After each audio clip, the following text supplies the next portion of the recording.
नमस्कार दोस्तों, अदम्य एकेडमी के ऑनलाइन प्लेटफॉर्म पर आप सभी का हार्दिक स्वागत करता हूं। आज जो हम टॉपिक लेकर आए हैं वो है भैंस। भैंस के बारे में आज हम अध्ययन करने वाले हैं।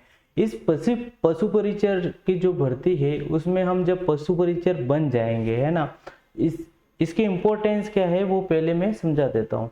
कि इसकी इम्पोर्टेंस ये है कि जब हम पशु परिचर बन जाएंगे, सपोज दैट कि मतलब पशु परिचर बन जाते हैं, तो उस समय हमें ध्यान होना चाहिए, हमें नॉलेज होना चाहिए कि भैंस की कौन कौन सी नस्लें मौजूद है और भैंस का प्रेजेंट टाइम में वर्तमान समय में क्या क्या क्या उनका रिकॉर्ड है, वो सारी चीजें हमें ध्यान रखनी है ना। तो उसी के बारे में आज हम अध्ययन करने वाले हैं। चलिए आइए देखते हैं कि भैंस क्या होती है, उनको किन वर्गों के अंदर डिवाइड करते हैं, उनका जगत क्या होता है, वो सारी चीजें हम देखने वाले हैं।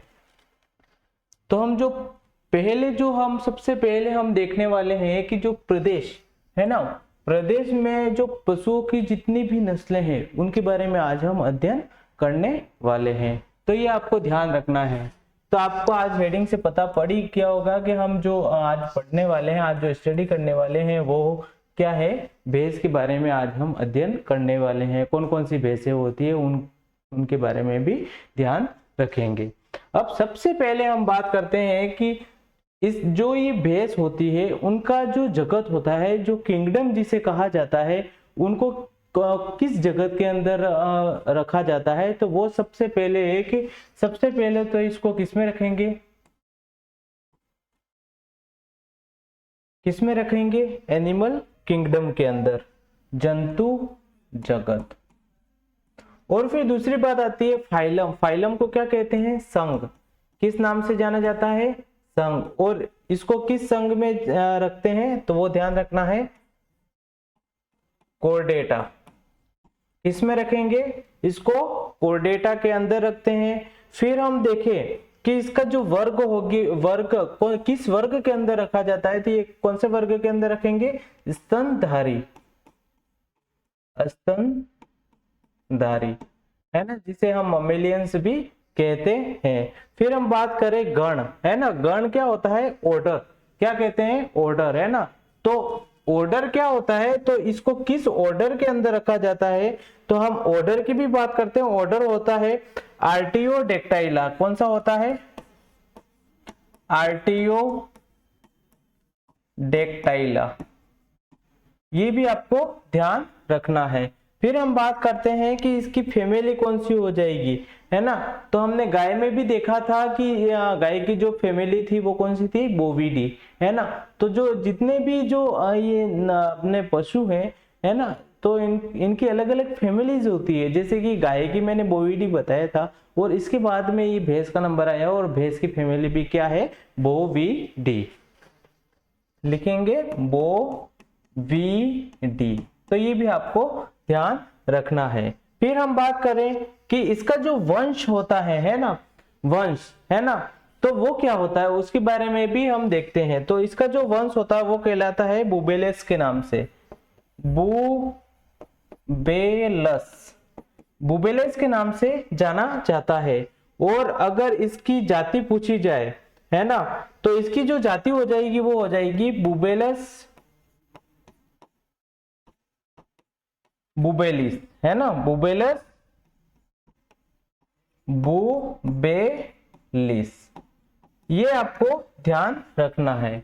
मतलब हम बात करें कि प्रदेश में पशुओं की हमने नस्ल देखी, और नस्ल में आज हम जो स्टडी करने वाले हैं वो है भैंस। और जो भैंस है उसको हम किस जगत के अंदर रखते हैं, तो जगत की बात आए तो हम उसको जंतु जगत के अंदर रखते हैं। और आगे हम बात करें फाइलम। फाइलम का मतलब होता है संघ। इसको किस संघ में रखा गया है, तो संघ होता है हमारा कॉर्डेट, है ना। और फिर हम वर्ग की बात करें, इसकी जो वर्ग होता है, जो क्लास होती है, उसको किस क्लास के अंदर रखा जाता है, तो वो रखते हैं स्तनधारी के अंदर, जिसे हम ममेलियंस के नाम से भी जाना जाता है। फिर हम बात करते हैं गण की, है ना।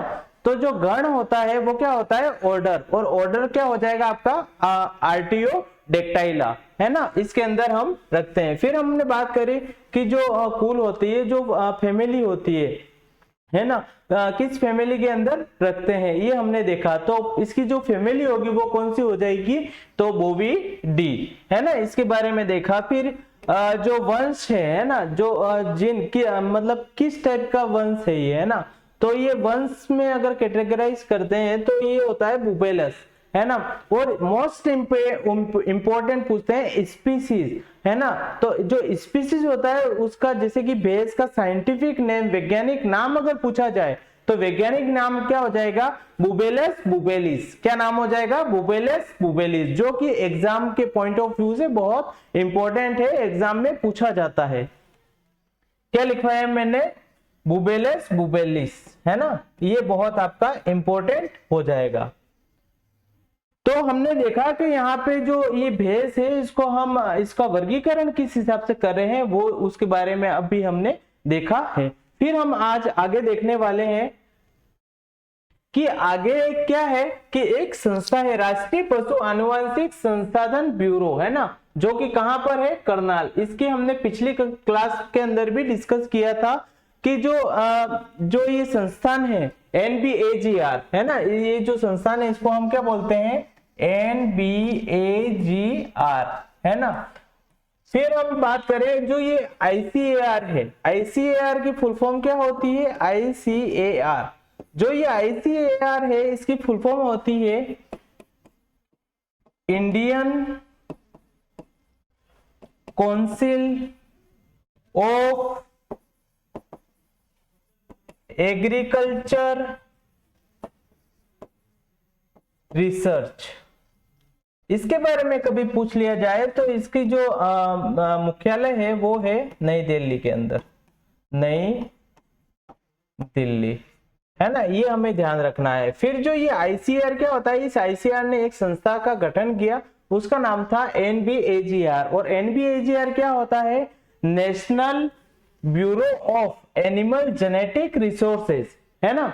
तो ये आपको ध्यान रखना है, जिसको हिंदी में क्या है, राष्ट्रीय पशु आनुवंशिक संसाधन ब्यूरो, है ना। इसका मुख्यालय कहाँ है पूछा जाए तो करनाल, हरियाणा के अंदर इसका मुख्यालय। और इसका मुख्य कार्य क्या है ये पूछा जाए तो मुख्य कार्य क्या हो जाएगा इसका मुख्य कार्य ये है कि जितनी भी नस्लें हैं, पशुओं की जितनी नस्लें हैं उन नई नस्लों को पंजीकृत करना इसका मुख्य काम है। तो ये आपको ध्यान रखना है ना।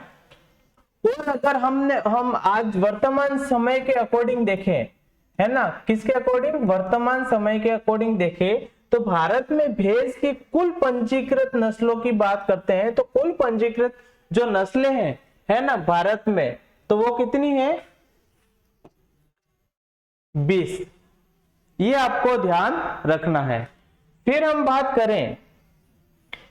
बात करें कि जैसे कि किसके अकॉर्डिंग है ये, NBAGR के अकॉर्डिंग संस्था भी पूछी जाती है कभी कभी, तो ये भी आपको ध्यान रखना है। तो भारत में भैंस की कुल पंजीकृत नस्लें कितनी हो गई, 20। ये डाटा आपको याद रखना है, ये एग्जाम के पॉइंट ऑफ व्यू से बहुत ही इंपॉर्टेंट रहने वाला है।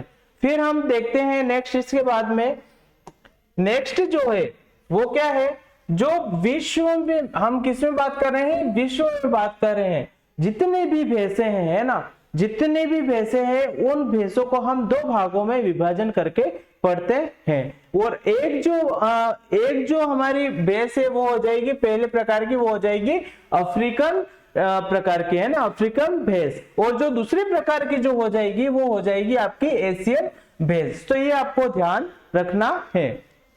और जो ये एशियन भैंस है ना, मध्य एशिया में एशियन भैंस जो होती है ये मध्य एशिया में ज्यादा मतलब ज्यादा पाई जाती है, तो ये भी आपको ध्यान रखना। और इनको फिर से हम 2 भागों में विभाजन करके चलते हैं। और जो पहला जो भाग है वो तो हो जाएंगे जंगली पशु, है ना, जंगली पशु। और जो दूसरे प्रकार का हो जाएगा वो पालतू पशु, जिसको हम पाल भी सकते हैं। ऐसी नस्लें जिसको पाला जाता है और उनको क्या बोलते हैं, पालतू, है ना, शौक से इंसान पालते हैं या फिर दूध वगैरह के एक्सट्रैक्शन के लिए भी पाला जाता है। तो ये हमें ध्यान रखना है। फिर हम नेक्स्ट बात करें, नेक्स्ट हम देखते हैं स्वैम्प बुफेलो। भैंस के अगर प्रकार जिन के अकॉर्डिंग अगर हम देखें तो स्वयं बफेलो होती है ना एक पहले प्रकार की।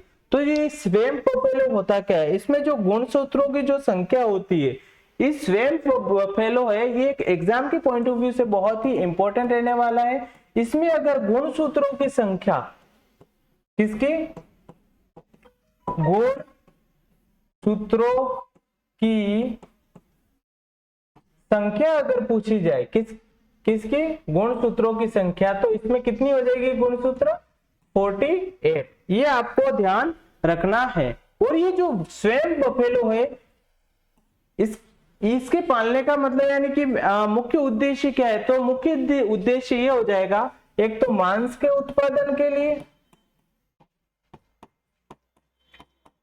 है ना, एक तो मांस के उत्पादन के लिए, और एक बात करते हैं हम भार ढोने के लिए, है ना। तो ये आपको ध्यान रखना है ना, स्वयं बफेलो की बात हम कर रहे हैं।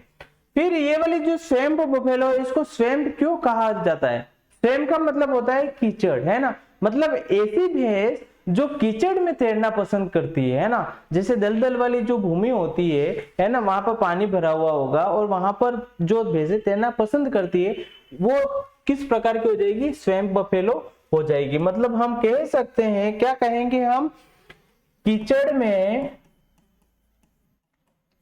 में तैरना पसंद करती है, एक तो ये कह सकते हैं। फिर हम बात करें कि ये जो भैंस है, इनकी नस्ल कौन कौन सी हो जाएगी, उसकी बात कर लेते हैं ना। तो नस्ल लिखेंगे, नस्ल कौन कौन सी हो जाएगी, ये वाली जो नस्ल है स्वयं बफेलो, है ना, ये वाली जो नस्ल है वो कहाँ कहाँ पाई जाती है वो देख लेते हैं ना, कहाँ कहाँ पाई जाती है वो देख लेते हैं। तो सबसे पहले तो कहाँ पर, वर्ल्ड में चाइना, है ना, चाइना के बाद में अगर हम देखें तो कहां मिलेगी, म्यांमार, फिर हम देखें थाईलैंड, थाईलैंड के बाद अगर हम देखें मलेशिया, नाम सुना होगा मलेशिया, यहां पर भी मिलती है ये भैंस। और लास्ट हम बात करते हैं इंडोनेशिया, मतलब अगर वर्ल्ड में अगर हम देखें कि ये जो स्वयं बफेलो है वो कहां पर पाई जाती है, इसकी पॉपुलेशन कहां कहां है, अगर वर्ल्ड में देखें तो वर्ल्ड में है चाइना, म्यांमार, थाईलैंड, मलेशिया और इंडोनेशिया, है ना। फिर अगर हम देखें, एक और आती है स्वयं बफेलो, तो ये होगी स्वयं बफेलो की खासियत क्या थी, यहाँ पर हमने गुणसूत्रों की संख्या देखी थी, गुणसूत्र कितने थे, 48, स्वयं बफेलो, इंपॉर्टेंट। फिर हमने देखा कि इसका मुख्य उद्देश्य क्या था, इसको एक तो मांस उत्पादन के लिए पाला जाता है और एक भार ढोने के लिए इसको उपयोग में लिया जाता है। और फिर हमने बात करी कि जो स्वयं बफेलो है ये कीचड़ के अंदर तैरना पसंद करती है, और ये मुख्यतः विश्व में, है ना, विश्व में कहां कहां पाई जाती है, ये विश्व में कहां कहां पाई जाती है, तो ये आपको ध्यान रखना है, चाइना के अंदर पाई जाएगी, चाइना के बाद में म्यांमार में पाई जाएगी, म्यांमार के बाद में थाईलैंड और मलेशिया और इंडोनेशिया के अंदर पाई जाती है। फिर हम जो नेक्स्ट बात करने वाले हैं, वो जो नेक्स्ट है वो है हमारी रिवर बफेलो। कौन सी है, मोस्ट इंपोर्टेंट है रिवर बफेलो। और इसमें भी जो गुणसूत्र होते हैं, गुणसूत्रों की संख्या, किसकी संख्या, गुणसूत्रों की संख्या की बात करें तो जो गुणसूत्रों की जो संख्या होती है वो होती है 50। किसमें होती है, तो आपको ध्यान रखना है कि ये होती है आपकी रिवर बफेलो के अंदर होती है, ये आपको ध्यान रखना है। फिर अगर हम देखें कि ये विश्व में कहां पर पाई जाती है, तो विश्व में ये कहां कहां मिलेगी आपको, तो देखते हैं ये भारत में, पाकिस्तान में,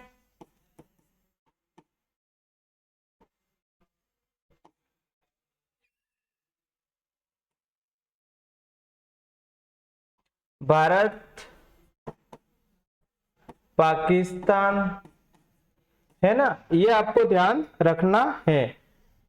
कहां कहां मिलेगी, भारत और पाकिस्तान के अंदर ये भैंस हमेशा मिलती है। और इसका जो उद्देश्य होता है पालने का या फिर, है ना, तो ये दूध उत्पादन क्षमता इसकी होती है, इसलिए इसको पाला जाता है। तो ये भी आपको ध्यान रखना है।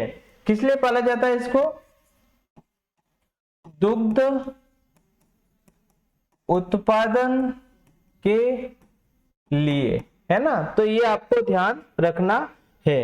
फिर हम बात करते हैं कि जो हमारी पहले हमने पढ़ी थी स्वैम्प बफेलो, वो तो कहां पर तैरना पसंद कर रही थी? वो तैरना पसंद कर रही थी कीचड़ के अंदर, है ना। तो वो कीचड़ के अंदर तैरना पसंद कर रही थी। और जो हमारी ये जो रिवर बफेलो है, रिवर कैसी होती है? जो बहता हुआ जल होता है, स्वच्छ जल होता है। मतलब हमें इससे याद रखना है। और हमें जो ये है रिवर बफेलो में, इसका मोस्ट इंपोर्टेंट क्वेश्चन बनता है, यहां से बनता है कि इसके गुणसूत्रों की संख्या कितनी होती है? तो 50 होती है। विश्व में कहा मिलेगी? भारत, पाकिस्तान, और भी है मध्य एशियाई देश, वहां पर भी ये पाई जाती है। फिर हम देखते हैं कि ये इसका उद्देश्य क्या, पालने के पीछे उद्देश्य क्या है? दूध का उत्पादन बढ़ाना, है ना। फिर हम देखें कि जो रिवर बफेलो है, रिवर कैसे होते हैं? बहती हुई होती है, उस मतलब यानी कि रनिंग वाटर। और रनिंग वाटर कैसा होता है? आपका स्वच्छ जल होता है। और स्वच्छ जल मतलब हम कह सकते हैं जो रिवर बफेलो होती है वो स्वच्छ जल में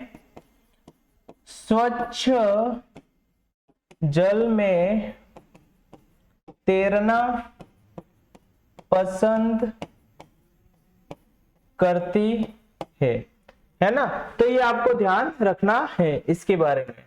फिर अगर हम नेक्स्ट बात करें, जो भैंस है ना, किसके अकॉर्डिंग? उनके भार के अनुसार और उनके आकार के अनुसार हम 3 भागों में विभाजन करके पढ़ाई करते हैं। एक तो हो जाएगी आपकी हल्की श्रेणी की, एक हो जाएगी आपकी मध्यम श्रेणी की, और एक हो जाएगी आपकी भारी श्रेणी की। तो जो हल्की श्रेणी की है, वो हल्की श्रेणी की कौन कौन सी है वो भी हम देख लेते हैं, है ना। हल्की श्रेणी की, तो जो ये हल्की श्रेणी की आप देखेंगे, हम आगे पढ़ने वाले हैं कि एक भैंस होती है, और वो किस नस्ल की होती है? वो होती है आपकी सुरती, है ना। क्या नाम है भैंस का हल्की नस्ल का? सुरती। ये आपको ध्यान रखना है। और अगर हम मध्यम की बात करें तो मध्यम श्रेणी में कौन सी है? मेहसाणा, है ना। मेहसाणा कहाँ आता है? गुजरात में, है ना। तो ये एक प्रकार की जो नस्ल है ये यहाँ पर पाई जाती है। फिर हमारी आती है भदावरी, एक और नाम आपने सुना होगा, भदावरी, है ना। भदावरी भी है। फिर हम बात करें भदावरी के बाद में नागपुरी, कौन सी? नागपुरी। तो ये मध्यम श्रेणी की भैंस की नस्लें हैं। फिर हम भारी की बात करें, है ना, भैंस तो वैसे होती ही भारी है, नाम तो सुना होगा आपने, है ना। तो वो क्या होता है कि जो ये भैंस भारी श्रेणी में हम किन किन भैंस की नस्लों को हम रखेंगे? तो देखते हैं, ये भारी में हम रखते हैं जाफराबादी। फिर हम रखते हैं इस श्रेणी के अंदर मुर्रा, और एक होती है नीली रावी। मतलब हम यहाँ पर 3 भैंस की नस्लों को इस श्रेणी के अंदर रखते हैं। एक तो हो जाएगी आपकी जाफराबादी, दूसरी हो जाएगी मुर्रा, और तीसरी होगी हमारी नीली रावी। मतलब हमने देखा कि जो भैंस की जो नस्ल थी उनको भार के अनुसार और किसके अनुसार? उनके आकार के अनुसार हमने 3 भागों में विभाजन करके पढ़ा। और जो पहला विभाजन था वो था हल्का था। हल्के में हमने कौन सा पढ़ा? वो पढ़ा हमने सुरती, है ना। फिर हम आए मध्यम पर, और मध्यम में हमने किस किस को पढ़ा? मेहसाणा, भदावरी और नागपुरी। फिर हमने पढ़ा भारी श्रेणी में कौन कौन सी है? तो जाफराबादी के बाद में पढ़ा मुर्रा और नीली रावी। तो ये आपको ध्यान रखना है अगर किसके अकॉर्डिंग पूछा जाए, भार और आकार के अनुसार।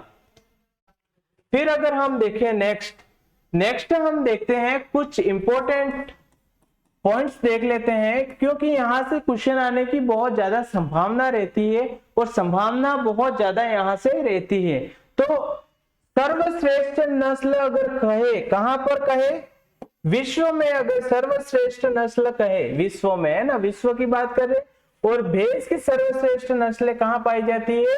तो भारत के अंदर पाई जाती है, ये आपको ध्यान रखना है। और भारत में है ना, विश्व में अगर कंपैरिजन करें तो भारत में कितनी परसेंट भैंसें पाई जाती है, तो आपको परसेंटेज की जो वैल्यू है वो आपको ध्यान रखनी है।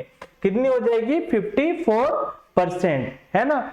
जो नई नस्ल भारत में कुल नस्लें कितनी थी? 20। और जो विश्व का भारत में कितने प्रतिशत भैंसें पाई जाती पूछा जाए तो 54%। फिर अगर हम देखें जो जनसंख्या के अनुसार भारत में किसका स्थान विश्व में कैसा स्थान है? प्रथम है, ये भी आपको ध्यान रखना है। फिर हम देखें भारत में भी अगर हम देखें राज्यों की बात करते हैं तो राज्यों में भी क्या होता है कि जो पहला जो स्थान रखती है, सबसे ज्यादा जो भैंसें पाई जाती है वो है यूपी के अंदर। यूपी मतलब उत्तर प्रदेश के अंदर पाई जाती है। फिर जो दूसरा नंबर है वो आता है हमारा राजस्थान का, वहां पर भैंसें सर्वाधिक संख्या में पाई जाती है ना। सबसे पहले किस पर? यूपी के अंदर, और दूसरे नंबर पे आ जाएगा आपका राजस्थान, है ना। राजस्थान में क्या पाई जाती है? भैंसें, है ना। भैंसों में जनसंख्या कैसे दूसरे नंबर पर है राजस्थान, इतना आपको ध्यान रखना है। और ये आपके एग्जाम के पॉइंट ऑफ व्यू से क्या हो जाएगा? इंपॉर्टेंट, और यहाँ से क्वेश्चन हमेशा बनता है करंट को लेकर, तो आपको ये ध्यान रखना है। फिर एक और यहां से भी बहुत इंपॉर्टेंट क्वेश्चन पूछा जाता है कि आपका जो ये राजस्थान में भैंस प्रजनन संस्थान कहां पर है ना। ये क्वेश्चन पूछा जाता है कि भैंस प्रजनन संस्थान कहाँ है, तो राजस्थान में जो भैंस प्रजनन संस्थान हो जाएगा वो है हमारा वल्लभनगर। और ये वल्लभनगर तो स्थान कहाँ पर है? ये हमारा पड़ता है उदयपुर के अंदर पड़ता है। तो ये आपको ध्यान रखना है कि राजस्थान में जो भैंस प्रजनन संस्थान है वो कहाँ पर है, तो ये एक स्थान आता है वो है वल्लभनगर। और वल्लभनगर तो कहाँ पर है हमारा? वल्लभनगर है उदयपुर के अंदर। फिर हम बात करते हैं कि जो प्रथम क्लोन नस्ल है ना, किसकी? भैंस की प्रथम जो क्लोन नस्ल थी वो हमारी एक संस्था है एनडीआरआई। और एनडीआरआई के बारे में हमने चर्चा की कि एनडीआरआई क्या है? एनडीआरआई है पंजीकृत नई नस्ल जितनी भी बनेगी वो पंजीकृत करने वाली संस्था है। तो इसमें क्या है कि जो प्रथम जो क्लोन बनाया था इसने, उसका नाम क्या रखा था? वो कौन सा था पूछा जाए तो गरिमा। ये भी आपको नहीं भूलना है ना, गरिमा। तो ये एग्जाम के पॉइंट ऑफ व्यू से बहुत ही इंपॉर्टेंट रहेगा कि विश्व में भैंस की सर्वश्रेष्ठ नस्लें कहाँ पाई जाती है, तो वो पाई जाएगी आपकी भारत के अंदर। और विश्व में अगर देखें तो भारत में है ना कितने प्रतिशत हो जाएगा? 54, है ना। फिर हम जनसंख्या के अनुसार देखें, है ना, कौन सा स्थान है? प्रथम। फिर हम देखें, अगर हम आते हैं राज्यों की बात करें तो सर्वाधिक जो भैंसें पाई जाएगी वो यूपी के अंदर पाई जाएगी, और उसके बाद नंबर आता है राजस्थान का। तो ये भी आपको ध्यान रखना है। फिर पूछा जाता है कि भैंस प्रजनन संस्थान कहाँ पर है ना। राजस्थान का पूछा है। किसका पूछा है? राजस्थान का। तो वो होता है वल्लभनगर। और वल्लभनगर तो कहाँ पर है हमारा? वल्लभनगर है आपका कहां पर है? उदयपुर के अंदर। फिर बात करते हैं कि जो एनडीआरआई एक संस्था है ना, तो उसने क्या किया कि एक जो भैंस की जो नई फर्स्ट क्लोन जो बनाया था उसका नाम उसने क्या रखा था? गरिमा रखा था। ये आपको ध्यान रखना है। फिर हम नेक्स्ट चले, तो जो नेक्स्ट है भैंस में दूध में, ये बहुत ही इंपॉर्टेंट है ना। दूध में वसा के मात्रा पूछी जाती है, तो ये आपको ध्यान रखना है। तो ये कौन कौन सी हो जाएगी वो हम देख लेते हैं, है ना। तो ये जो बन जा मेरी सनम मुर्रा, इस तरह से आपको ध्यान रखना है। जो एक भैंस की नस्ल है तो वो क्या कहते हैं? बन जा मेरी सनम मुर्रा, है ना। तो जो ब है उससे क्या हो जाएगी? ब से कौन सी हो जाएगी? बदावरी, बदावरी, ये आपको ध्यान रखना है। फिर हम बात करें न से क्या हो जाएगा? नीली रावी, नीली रावी, है ना। फिर हम ज से बात करें तो जाफरा बादी, है ना, ये हो गया। फिर हम बात करें मेरी, म से हो जाएगा महसाणा। ये सारी नस्लें हम आगे पढ़ने वाले हैं, है ना। फिर हम बात करें सनम, है ना, सनम से हो जाएगी सुरती। कौन सी नस्ल हो जाएगी? सुरती, जो कि सबसे हल्की नस्ल हमने पढ़ा। फिर एक और आती है मुर्रा, है ना, मुर्रा। ये सबसे इंपॉर्टेंट रहने वाला है, मतलब हम कह सकते हैं कि ये हमें ध्यान रखना है, ये एक सीरीज है ना। वसा में मात्रा सर्वाधिक किस नस्ल में पाई जाती है और सबसे कम किस में पाई जाती है, या फिर जो परसेंटेज पूछा जाएगा किसमें, दूध में वसा का प्रतिशत, तो वो कितनी हो जाएगी, वसा की मात्रा पूछी जाती है, वसा का प्रतिशत पूछा जाता है। तो सबसे ज्यादा जो पाया जाएगा वो हो जाएगा भदावरी के अंदर, फिर नीली रावी, फिर जाफराबादी, फिर मेहसाणा, फिर सुरती और अंतिम में हम पढ़ेंगे मुर्रा, है ना। तो बताइए जो भदावरी है ना, भदावरी में कितना परसेंट हो जाएगा? भदावरी में कितना परसेंट हो जाएगा, कौन बताएगा? है ना, भदावरी, भदावरी की अगर हम बात करें तो जो भदावरी है इसमें जो दूध में जो वसा का परसेंट मिलता है वो 12 से लगाकर 14% मिलता है। ये आपको ध्यान रखना है, सबसे सर्वाधिक मिलता है ना। कितना मिलेगा? 12 से लगाकर 14% किसमें? भदावरी के अंदर मिलेगा। ये आपको ध्यान रखना है। फिर हम बात करें नीली रावी की, तो नीली रावी में कितना हो जाएगा? 5 से लगाकर 10% वसा की मात्रा होती है इसके दूध में। फिर हम बात करें जाफराबादी, है ना, जाफराबादी की बात करें तो 7 से लगाकर 9% होती है ना। फिर हम बात करें मेहसाणा, है ना, मेहसाणा में हो जाएगी 7 से लगाकर 8% वसा की मात्रा। फिर अगर हम बात करें सुरती की, सुरती में हो जाएगा 7.5%, है ना, कितना हो जाएगा? 7.5%। और लास्ट अंतिम हम अगर मुर्रा की बात करें तो वो हो जाएगा 7%। मतलब हमने यहाँ पर देखा कि जो दूध में वसा कितनी है, तो सर्वाधिक जो दूध में जो वसा मिल रही थी वो भदावरी के अंदर मिल रही थी। कितनी मिल रही थी? 12 से लगाकर 14%। फिर हमने देखा नीली रावी, जो नीली रावी है उसमें 5 से लगाकर 10% तक वसा पाई जाती है। फिर जो जाफराबादी है ना, जाफराबादी है वो क्या है? 7 से लगाकर 9% तक उसमें वसा पाई जाती है। फिर हमने मेहसाणा देखा, मेहसाणा में 7 से लगाकर 8% तक वसा पाई जाती है। फिर हमने सनम देखा, और सनम क्या होती है? सुरती नस्ल, है ना। सुरती में क्या देखा? 7.5 होता है। और लास्ट अंतिम में हमने देखा कि मुर्रा, मुर्रा में जो दूध, मुर्रा का जो दूध होता है उसमें वसा का जो प्रतिशत होता है वो होता है 7%। मतलब सबसे ज्यादा और सबसे कम अगर पूछा जाए तो आपको ये बताना है और ये ट्रिक याद रखनी है ना। ये एग्जाम के पॉइंट ऑफ व्यू से बहुत इंपॉर्टेंट रहेगा। फिर अगर हम नेक्स्ट देखें, है ना, नेक्स्ट मुर्रा नस्ल आती है, और मुर्रा के बारे में आप भी हम पढ़ने वाले हैं। और ये जो है ना, इसका फर्स्ट हम पढ़ेंगे जन्म स्थान। जन्म स्थान, अगर जन्म स्थान की बात करें तो ये जो मुर्रा है इसका जन्म स्थान क्या हो जाएगा? जन्म स्थान हो जाएगा इसका हरियाणा, हरियाणा के रोहतक में। कहां पर? हरियाणा के रोहतक में हो जाएगा। फिर हिसार, हिसार सुना होगा आपने नाम, है ना। हिसार क्या है? जिला, हिसार जिला, है ना, और दिल्ली। तो इसका जो जन्म स्थान है वो हम यहां से मानते हैं। और अगर राजस्थान में देखें, कहां पर देख रहे हैं हम? राजस्थान के अंदर, राजस्थान। तो अगर राजस्थान में अगर हम देखें तो राजस्थान में ये मिलती है जयपुर, जयपुर, जोधपुर, और कहां मिलेगी? श्री गंगानगर। कहां मिलेगी? श्री गंगानगर। फिर मिलेगी निमका थाना, निमका थाना, और निमका थाना कहां आता है? सीकर। ये क्षेत्र भी हमें नहीं भूलना है।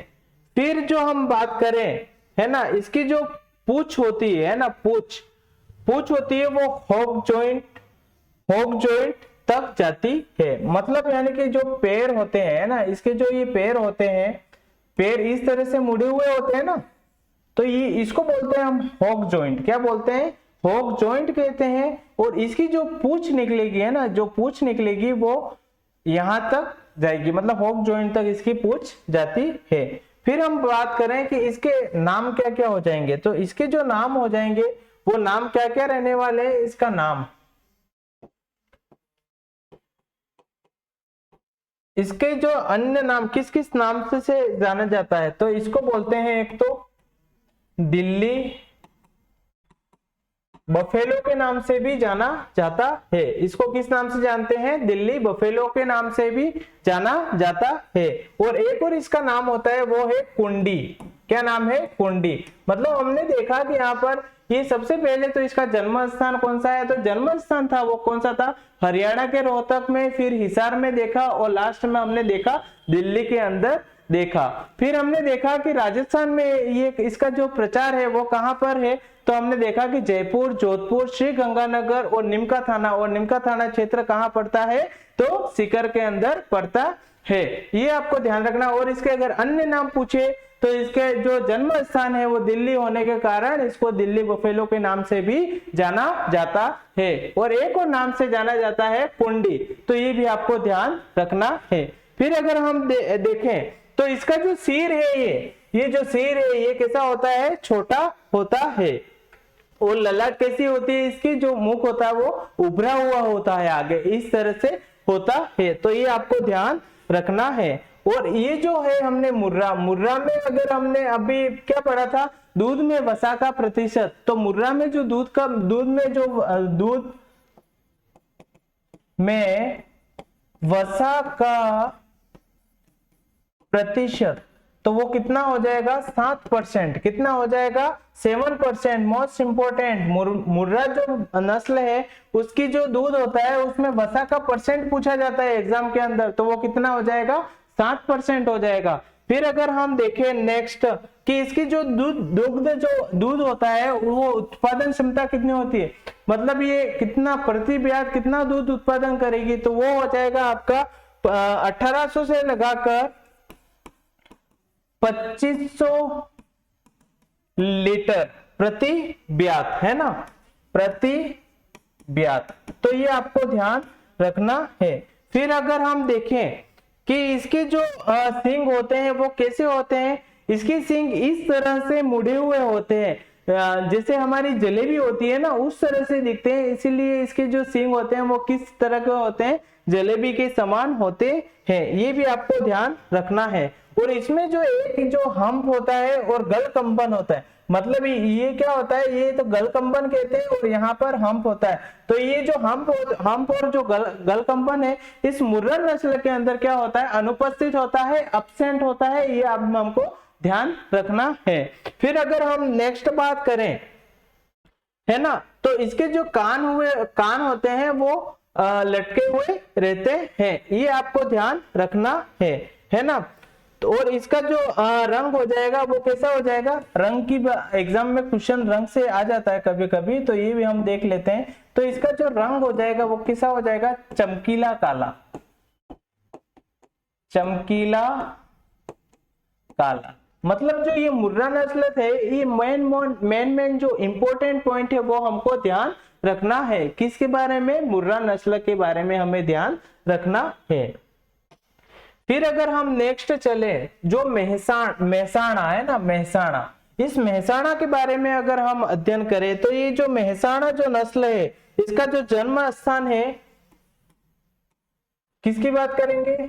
जन्म स्थान की। और जन्म स्थान कहां पर है इसका?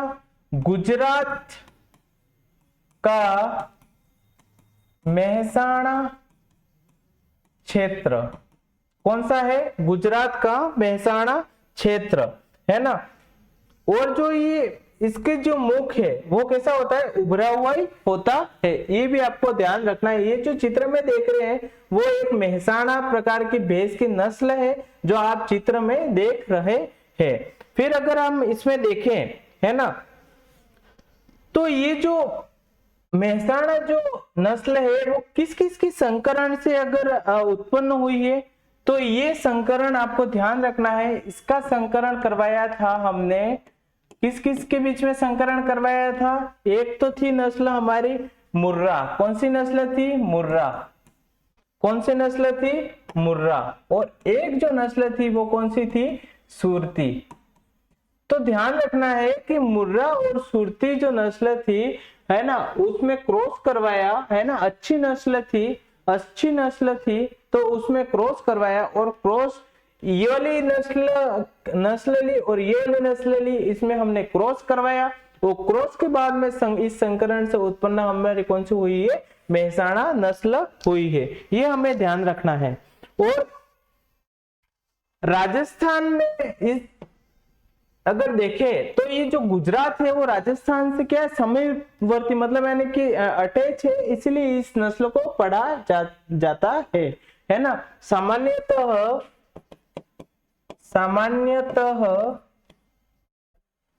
कहां कहां पर मिलेगी ये?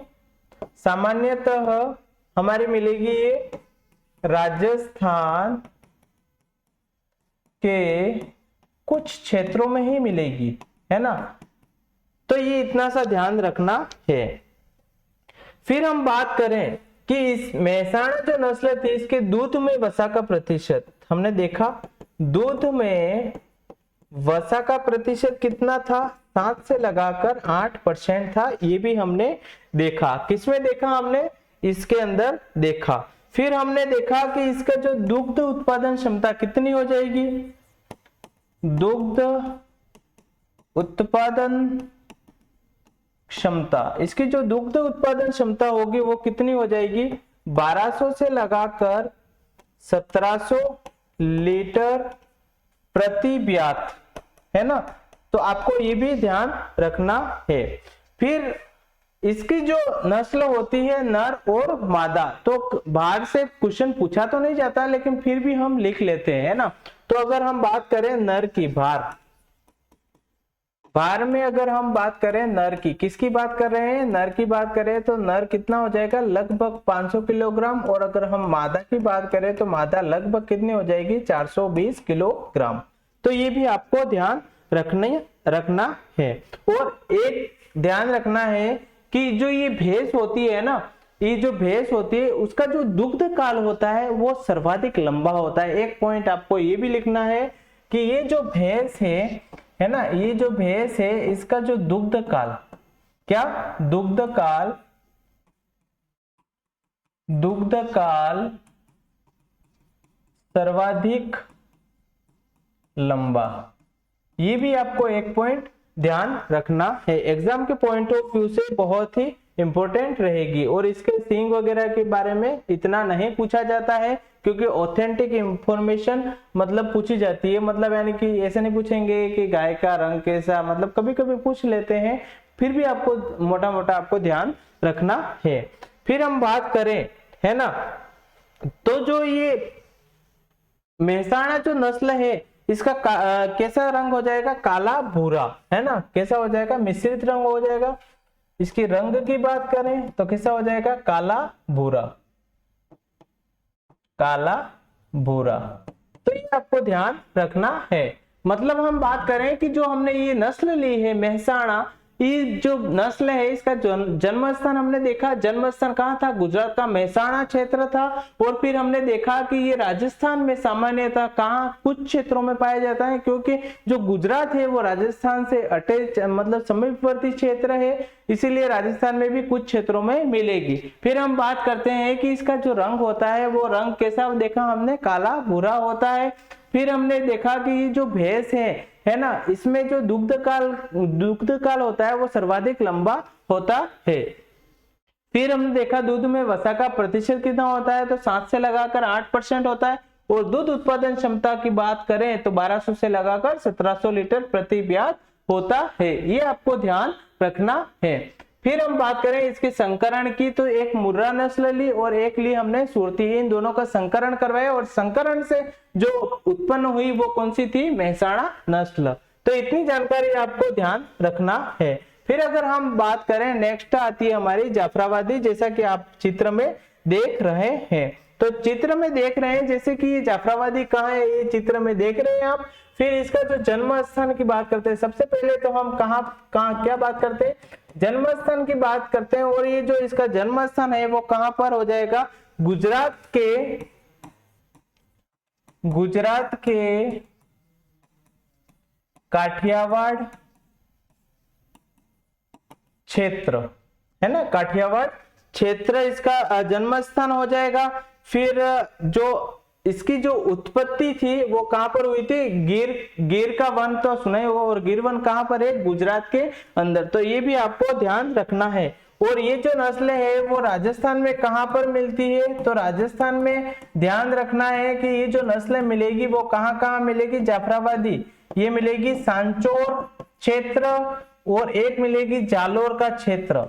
यहाँ पर सर्वाधिक पाई जाती है कौन सी नस्ल, जाफराबादी नस्ल पाई जाती है। और इसमें दूध में अगर वसा का परसेंट पूछा जाए है ना, दूध में वसा का प्रतिशत, ये मोस्ट इंपोर्टेंट है, वसा का प्रतिशत हमेशा पूछा जाता है, और ये होता है 7 से लगाकर 9% तक होता है। इतनी जानकारी आपको ध्यान रखनी है। फिर अगर हम नेक्स्ट देखें तो इसकी जो दुग्ध उत्पादन क्षमता है, कौन सी, दुग्ध उत्पादन क्षमता है ना, दुग्ध उत्पादन क्षमता की बात करें तो वो हो जाएगी आपकी 900 से लगाकर 1100 लीटर प्रति ब्यात। तो ये भी आपको ध्यान रखना है। फिर अगर हम बात करें है ना, तो इसके जो ये आप देख रहे हैं कि जो गलकंबन है वो क्या होता है, विकसित होता है। मतलब हम बात करें किसकी, गलकंबन है ना, तो क्या होता है, विकसित होता है। ये भी आपको ध्यान रखना है। फिर हम बात करें इसके रंग की है ना, रंग कैसा होता है, रंग कैसा हो जाएगा आपका, काला और स्लेटी रंग, ऐसे लिख लीजिए है ना। तो ये आपको इतनी जानकारी आपको ध्यान रखना है। और इसका जो एक और सबसे इंपॉर्टेंट क्वेश्चन पूछा जाता है कि इसका उपनाम किस उपनाम से जाना जाता है, कौन सी नस्ल है, जाफराबादी। तो ये है एलिफेंट बफेलो के नाम से भी जाना जाता है ना, मिनी एलिफेंट बफेलो इस नाम से भी जानी जाती है। कौन सी नस्ल, जाफराबादी। मतलब ये जाफराबादी के बारे में हमें इतनी जानकारी रखनी है कि इसका जो जन्म स्थान था वो गुजरात का काठियावाड़ क्षेत्र था है ना। फिर हम राजस्थान में देखें तो ये एक क्षेत्र पड़ता है हमारा सांचौर, और एक क्षेत्र है वो जालोर है ना। वहां पर हमें देखने को मिलता है। फिर हम इसकी दूध में वसा की प्रतिशत की बात करें तो वसा का प्रतिशत हो जाएगा 709% तक। और इसका दुग्ध जो उत्पादन क्षमता है, उस दुग्ध उत्पादन क्षमता की अगर हम बात करें तो वो हो जाएगी आपकी 900 से लगाकर 1100 लीटर प्रति ब्यात। फिर हम बात करें कि ये जो बफेलो है, इस बफेलो को हम किस नाम से भी जाने जाते हैं, एक अन्य नाम है वो है मिनी एलिफेंट बफेलो के नाम से भी जाना जाता है। और इसका अगर रंग पूछे तो काला या फिर स्लेटी रंग है ना। तो ये इतनी जानकारी आपको ध्यान रखना है। और इसमें जो गलकंबन होती है वो क्या होती है, अब्सेंट होती है ना, इसमें विकसित होती है ना, प्रेजेंट होती है, वो ध्यान रखना है। गलकंबन किसमें प्रेजेंट होती है, जाफराबादी के अंदर। तो ये आपको ध्यान रखना है। फिर हम जो नेक्स्ट जानकारी लेने वाले हैं वो है एक और नस्ल आपकी भदावरी। कौन सी नस्ल है, भदावरी। तो भदावरी का भी हम क्या देखेंगे, जन्म स्थान।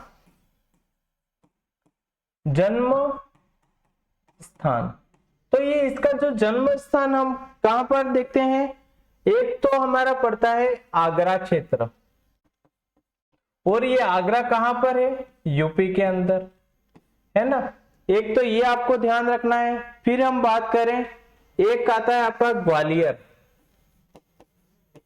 कौन सा, ग्वालियर। और ग्वालियर कहां पर पड़ता है आपका, मध्य प्रदेश के अंदर। तो ये भी आपको इसका जो जन्म स्थान पूछे तो आगरा यूपी और ग्वालियर एमपी में माना जाता है। और ये इसका अगर राजस्थान में विस्तार पूछे, राजस्थान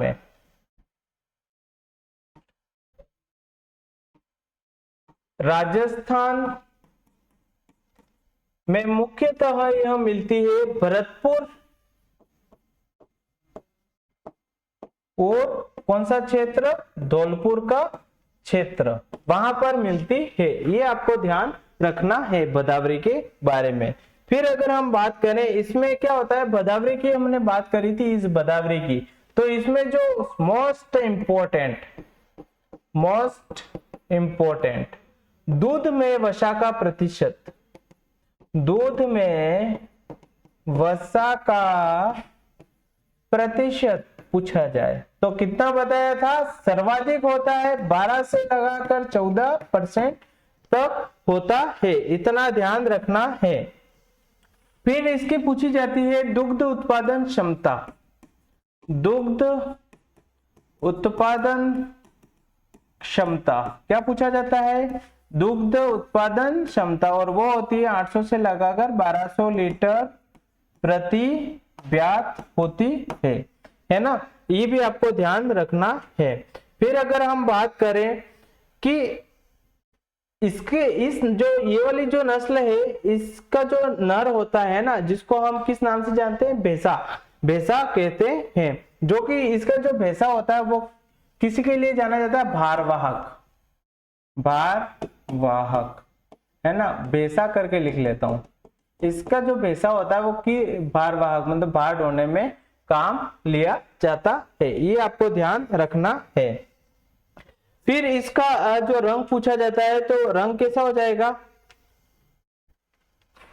जैसा तांबे का रंग होता है ना, कैसा होता है तांबे का रंग कैसा हो जाएगा, भूरा काला, भूरा काला, एक ये पॉइंट आपको ध्यान रखना है। फिर हम बात करें कि इसके जो ये सींग होते हैं ना, वो हम हमारे जैसे कि कोई चीज देखते हैं ना, ये क्या होता है, ये चपटा है, ये हाथ के कैसा है, चपटा है ना, चपटा। तो इसके जो सींग होंगे ना वो भी कैसे होंगे, चपटे होंगे, जैसे कि यहाँ चित्र में देख रहे हैं कि इसके जो सींग है वो कैसे हैं, चपटे हैं। मतलब ये जो जानकारी है भदावरी, हम क्या पढ़ रहे थे, भदावरी की नस्ल पढ़, भैंस में भदावरी नस्ल पढ़ रहे थे, और इसमें भी इसका जन्म स्थान देखा कि एक तो क्षेत्र था आगरा पड़ता है हमारा यूपी में, और एक होता है हमारा ग्वालियर कहाँ पर है, ग्वालियर है हमारा एमपी के अंदर, और राजस्थान में भरतपुर धौलपुर का क्षेत्र। और मोस्ट इंपोर्टेंट अगर पूछे दूध में वसा की मात्रा पूछी जाती है तो 12 से लगाकर 14% होता है, और अगर दुग्ध उत्पादन क्षमता पूछे तो 1800 से लगाकर 1200 लीटर प्रति व्यात होता है। फिर हमने देखा कि इसका जो भैंसा होता है वो क्या होता है, भारवाहक होता है, मतलब यानी कि भार ढोने में काम लिया जाता है। फिर हमने इसके रंग की बात करी कि इसका जो रंग होता है वो कैसा होता है, तांबे के जैसा रंग होता है, मतलब भूरा काला रंग होता है। फिर इसने हमने बात करी कि इसके जो सींग होते हैं है ना, सींग जो होते हैं वो कैसे होते हैं, चपटे होते हैं। तो ये क्या हो जाएगा आपका रंग, तो ये आपको ध्यान रखना है। समझ में आ गई बात यहां तक। फिर हम नेक्स्ट चलते हैं। नेक्स्ट है हम एक और नस्ल पढ़ने जा रहे हैं, उसका नाम है सुरती। और ये जो सुरती जो नस्ल है वो एग्जाम के पॉइंट ऑफ व्यू से बहुत ही इंपॉर्टेंट है। और इसका सबसे पहले तो हम जन्म स्थान देखेंगे। इसका जो जन्म स्थान है वो जन्म स्थान क्या हो जाएगा, जन्म स्थान हो जाएगा आपका गुजरात। और गुजरात में भी देखें तो गुजरात में हो जाएगा सूरत, और एक और क्षेत्र होता है आणंद, और एक और क्षेत्र है वो है बड़ौदा। मतलब गुजरात में भी कहां मिले, तो गुजरात में भी इसका जन्म स्थान कहां पर, ये वाले क्षेत्र में मिलता है। और ये जो नस्ल है सर्वाधिक अगर पूछी जाए कि राजस्थान में कहां मिलेगी, तो राजस्थान में सर्वाधिक कहां मिलेगी, उदयपुर के अंदर, जिलों की नगरी। और जिलों की नगरी हमारी कहां है, उदयपुर क्षेत्र, या और उदयपुर का समीपवर्ती क्षेत्र में मिलेगी, इतना हमें ध्यान रखना है। तो राजस्थान में पूछे तो राजस्थान में कहां पर, उदयपुर। ये जानकारी आपको ध्यान रखनी है। फिर हम बात करें कि इसके बाद में इसके अन्य नाम है ना, और किन नामों से, उपनाम भी कह सकते हैं, इसके उपनाम क्या क्या हो जाएंगे। तो इसके जो उपनाम है वो हो जाएंगे चरोतरी, एक इस नाम से जाना जाता है चरोतरी, और एक नाम है नणियादी। इन दोनों नामों से इसे जाना जाता है ना। तो आपको ध्यान रखना है। फिर हम नेक्स्ट देखेंगे कि दूध में वसा का परसेंट कितना होता है ना। इसका जो दूध होता है, और दूध में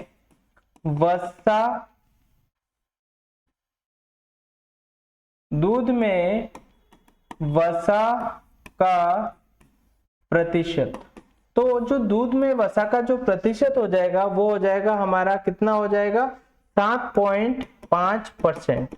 ये हमें ध्यान रखना है। और अगर दुग्ध उत्पादन क्षमता पूछे, क्या पूछे, दुग्ध उत्पादन अगर क्षमता पूछे, तो दुग्ध उत्पादन जो क्षमता है वो कितनी हो जाएगी, दुग्ध उत्पादन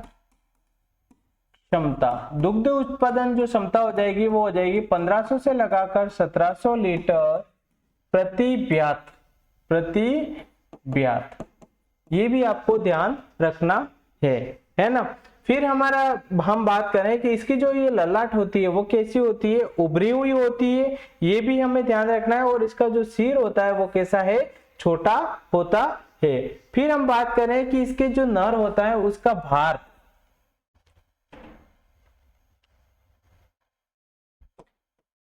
नर जो होता है उसका नर का भार कितना हो जाएगा, लगभग 500 है ना, लगभग कितना हो जाएगा, 500 किलोग्राम। और अगर मादा की बात करें तो मादा में कितना हो जाएगा, 400 किलोग्राम। तो ये मोस्ट इंपोर्टेंट रह जाएगा। और इसका अगर क्या पूछा जाता है, रंग है ना, क्या पूछा जाता है, तो रंग कैसा हो जाएगा इसका रंग हो जाएगा भूरा व हल्का काला, जैसा चित्र में देख रहे हैं।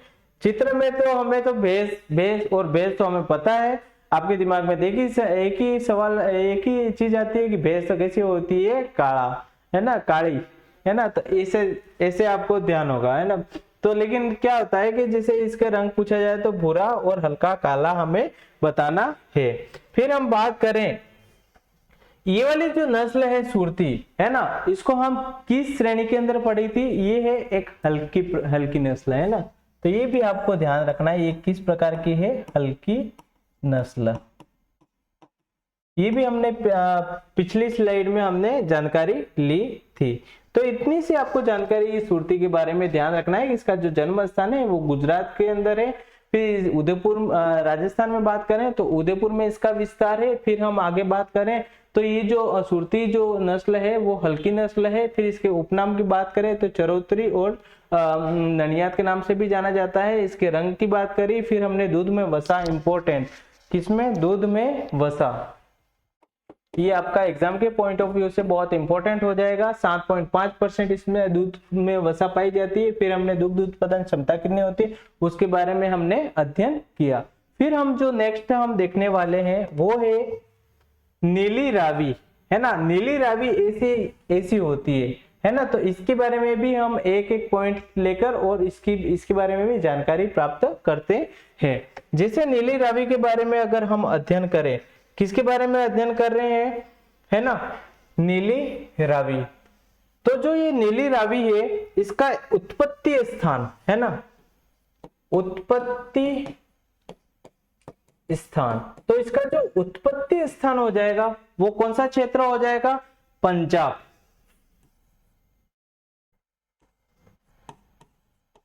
पंजाब, है ना। तो ये क्या है, नीली रावी के नाम से क्यों जाना जाता है, क्योंकि रावी और सतलज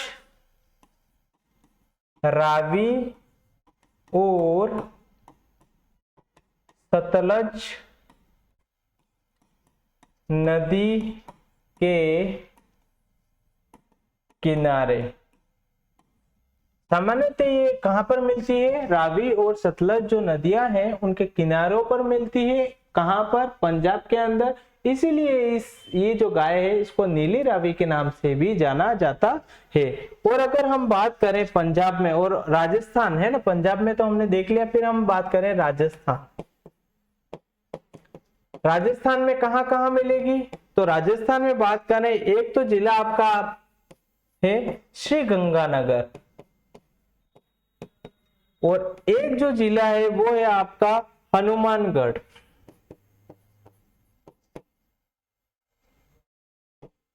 इन दोनों जिलों में ये जो भैंस है ना, उसका विस्तार है। तो और जो नेक्स्ट जानकारी जो हम पढ़ने वाले हैं वो है दूध में वसा। इसका जो दूध होगा, दूध में वसा की मात्रा प्रतिशत के अंदर पूछी जाए तो वो कितनी हो जाएगी, 8 से लगाकर 10% तक हो जाएगी। फिर इसकी दुग्ध उत्पादन क्षमता पूछे, क्या पूछेंगे, दुग्ध उत्पादन क्षमता। इसकी जो दुग्ध उत्पादन क्षमता कितनी हो जाएगी, 1500 से लगाकर 1800 लीटर प्रति ब्यात, है ना, ये भी आपको ध्यान रखना है। फिर नेक्स्ट जानकारी अगर बात करूं तो इसकी जो पूंछ होती है वो कैसे होती है, लंबी होती है, इतना आपको ध्यान रखना है। और इसके जो पैर हैं यहाँ पर, ये लास्ट एंड में है ना, तो यहाँ पर क्या होता है, यहाँ पर इस रंग कैसा होता है, सफेद। इसके मुंह पे भी कैसा रंग होता है, सफेद रंग होता है, ये आपको ध्यान रखना है। फिर अगर हम बात करें कि भार की, है ना, और भार हम किस में देखते हैं, नर, और नर में कितना हो जाएगा भार आपका, 600 किलोग्राम। और मादा की बात करें तो मादा में लगभग जो भार हो जाएगा वो कितना हो जाएगा, 450 किलोग्राम। ये हमें ध्यान रखना है। और इसकी जो आंखें होती है ना, आंखें कैसी होती है, भूरी, जिसको हम कजरी के नाम से भी जाना जाता है। कजरी आंखें भी बोलते हैं ना, कजरारे वाला, तो वो भूरी आंखें होती है इस नस्ल के अंदर, है ना। और जो ये इसका जो आकार होता है वो कैसा होता है, फनाकार होता है, इतना आपको ध्यान रखना है ना। इसके बारे में जानकारी हमें उत्पत्ति स्थान के बारे में देखा, फिर राजस्थान पे दूध में वसा, जो इम्पोर्टेंट पॉइंट है। और एक और इसमें पॉइंट क्या बच जाएगा आपका, एक बच जाएगा कि इसमें इसके उपनाम, है ना, किसके, नीली रावी के। तो किन किन नामों से जाना जाता है, ये पूछा जाता है एग्जाम में, है ना, उपनाम। तो वो हो जाएगा पंच कल्याणी और पंचभद्रा। पंच कल्याणी और पंचभद्रा के नाम से भी जाना जाता है। किस भैंस को, नीली रावी को। मतलब हमने यहाँ पर क्या देखा, यहाँ पर हमने देखा कि जो नीली रावी है, ये जो नीली रावी है इसका उत्पत्ति स्थान देखा। उत्पत्ति इसकी कहाँ होती है, तो हमने देखा पंजाब के अंदर होती है। और पंजाब में भी ये सतलज और रावी जो नदियां हैं उनके किनारों पर इसका विस्तार है, वहां पर देखने को मिलती है। इसीलिए इस गाय को, ये जो भैंस है इसको हम किस नाम से जानते हैं, नीली रावी नस्ल के नाम से भी जानते हैं। फिर राजस्थान में इसका विस्तार देखा, ये जो भैंस है इसका राजस्थान में विस्तार कहाँ मिलेगा, एक तो श्री गंगानगर क्षेत्र और एक है हमारा हनुमानगढ़ क्षेत्र है, वहां पर मिलेगा। फिर हमने दूध में वसा की मात्रा देखी, तो दूध में वसा की मात्रा कितनी हो जाएगी, 8 से लगाकर 10% तक वसा की मात्रा होती है। फिर हमने देखा कि दुग्ध उत्पादन जो क्षमता होती है, दुग्ध उत्पादन जो क्षमता होती है वो कितनी हो जाएगी आपकी, 1500 से लगाकर 1800 लीटर प्रति ब्यात हो जाएगी। फिर हमने देखा कि इसका जो भार होता है वो नर के अंदर 600 किलोग्राम हो जाएगा लगभग, है ना, और जो मादा होती है वो 450 किलोग्राम होता है। और उपनाम इसके मोस्ट इंपोर्टेंट हो जाएंगे। इसको किन किन नामों से जाना जाता है, तो एक तो होता है पंच कल्याणी और एक होता है पंचभद्रा के नाम से भी जाना जाता है। तो इतनी जानकारी आपको ध्यान रखनी है ना। तो आज की जो क्लास है वो हमने जो अध्ययन किया है वो किसके बारे में अध्ययन किया है, आज हमने जो अध्ययन किया है वो भैंस के बारे में अध्ययन किया है। और भैंस की किस प्रकार की नस्लें थी और दूध में उनके वसा का प्रतिशत कितना था वो हमने देखा। तो जो भैंस थी उसका हमने वर्गीकरण देखा सबसे पहले। तो इसमें जो सबसे इंपॉर्टेंट हो जाएगा वो हो जाएगा आपका बुबेलस बुबेलिस, इसका वैज्ञानिक नाम है, जो एग्जाम के पॉइंट ऑफ व्यू से बहुत ही इंपॉर्टेंट रहेगा। फिर हमने जो नेक्स्ट देखा वो देखा एक संस्था थी जो थी ICAR, और ICAR जो है इसका जो मुख्यालय है वो न्यू दिल्ली के अंदर है। वो ICAR क्या है, Indian council of agriculture research है ना। इसने एक संस्था की स्थापना करी जो है NBAGR, और NBAGR क्या है, national bureau of animal genetic resources, है ना। और इसका जो मुख्य काम है वो है जितनी भी नस्लें होगी जितनी भी नई नस्लें होगी उनका पंजीकरण करना इसका मुख्य काम हो जाएगा।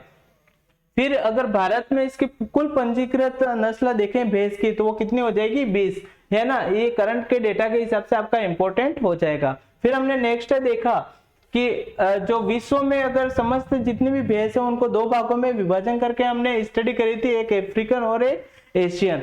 फिर हमने नेक्स्ट देखा कि जो भैंस के जो प्रकार थे, एक तो हमने देखा था स्वैम्प बफेलो और दूसरी देखी थी हमने रिवर बफेलो, है ना। गुणसूत्र कितने थे, जो स्वैम्प बफेलो था उसमें 48 गुणसूत्र थे, और इसमें जो रिवर बफेलो था उसमें 50 गुणसूत्र थे। फिर आकार के अंदर देखा था हल्की कौन सी थी, मध्यम और भारी श्रेणी की हमने देखी थी। फिर हमने देखा कि जो महत्वपूर्ण बिंदु देखे थे कुछ जो एग्जाम के पॉइंट ऑफ व्यू से बहुत इंपॉर्टेंट रहने वाले हैं यहाँ पर। फिर हमने दूध में वसा, जो सबसे इंपॉर्टेंट यहाँ से क्वेश्चन हमेशा बनता है तो ये आपको ध्यान रखना है, सबसे ज्यादा और सबसे कम, मुर्रा सबसे कम और भदावरी सबसे ज्यादा प्रतिशत, है ना, दूध में वसा का प्रतिशत। फिर हमने मुर्रा के बारे में जानकारी ली। फिर हमने बात करी मेहसाणा एक नस्ल थी उसके बारे में जानकारी प्राप्त करी। फिर हमने जाफराबादी के बारे में जानकारी प्राप्त करी। फिर भदावरी के बारे में जानकारी प्राप्त करी।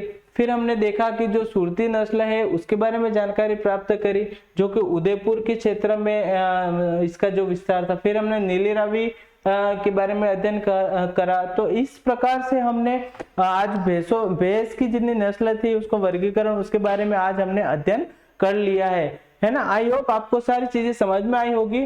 और आगे भी हम मिलेंगे कि जो बकरी की नस्ल है, भेड़ की नस्ल है, उनके बारे में हम अध्ययन करने वाले हैं, तो आपको ध्यान रखना है। और आज की जो क्लास होगी वो यहीं तक रहती है। धन्यवाद। जय हिंद, जय भारत।